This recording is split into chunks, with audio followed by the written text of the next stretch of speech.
Hindi ko ka na. Hugas mama. Hugas mama. Tukura ka kuya ka.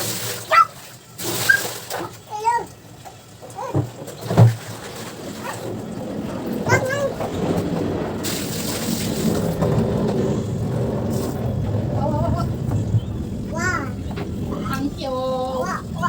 Meron ka kayo magsalot na tubig. Wala ta water. Wala ta water. Abot?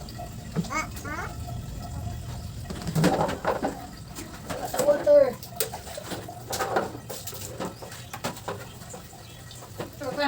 Oy, gota ni mo manguhad. Kumumang hindi po diyan ng tablet. Oy! Tablet sa siya ba?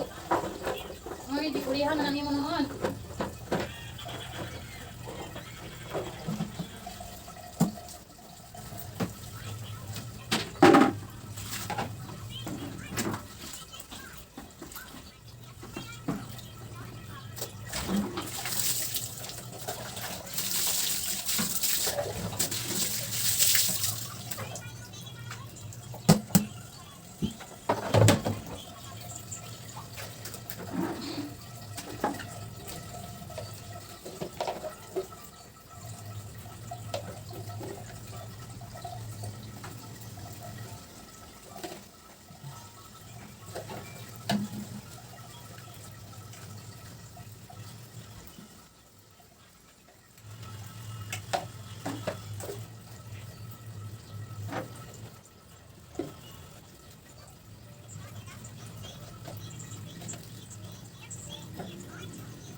So yun na nga guys, wala kaming tubig. Meron mang tubig pero pawala-wala. Iwan ko dyan sa tubig ng Davao. Bakit wala-wala yung mga tubig nila.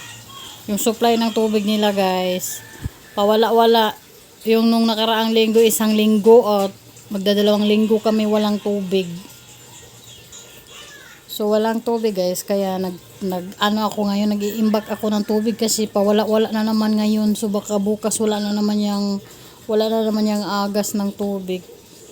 Mawala na naman yan. Kaya nagki-clearing ako sa aking mga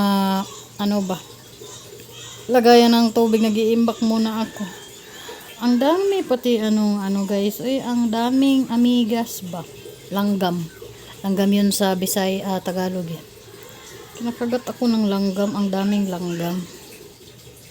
So yun lang guys, wala tayong magawa kaya magtiis na lang. So yun lang yung namin dito ngayon, wala yung tubig. Yung lababo ko guys, puno pa ng hugasin Puno pa yan ng hugasin ko, hindi pa ako nakapaghugas. Mag-imbak muna ako ng tubig ngayon dyan sa sa timba.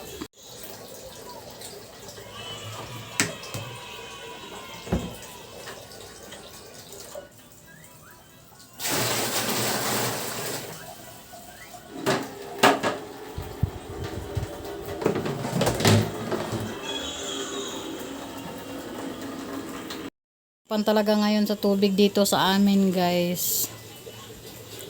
Tiis, tiis, tiis. Lagi na lang tayo nagtitiis. Diyos ko, kung magreklamo ka din, wala ring action.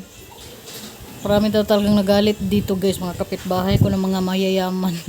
Galit na galit sila kasi wala silang tubig ba. At saka, swerte kami kasi dito sa amin medyo mababa. So, kahit mahina, basta meron lang. Pero doon talaga sa ibabaw, naku, naggalit-galit talaga sila doon, guys. Kaya wala silang tubig. Kami walang tubig. Nagtataka nga sila kung bakit marami daw kaming nakasampay, nakapaglaba daw kami. Sinabihan ko na meron naman yung tulo, pero mahina lang ba, hindi tulad talaga nung dati na parang talaga abunda ng tubig ba. Pero doon sa kanila wala talaga. So na sila, guys, nagpirma sila ng tawag doon. Nililista nila yung mga pangalan ng mga bahay-bahay para magpirma na wala talagang agas ng tubig para puntahan nila doon sa sa Davao District. Tawag doon, nakalimutan ko, basta yun na yun.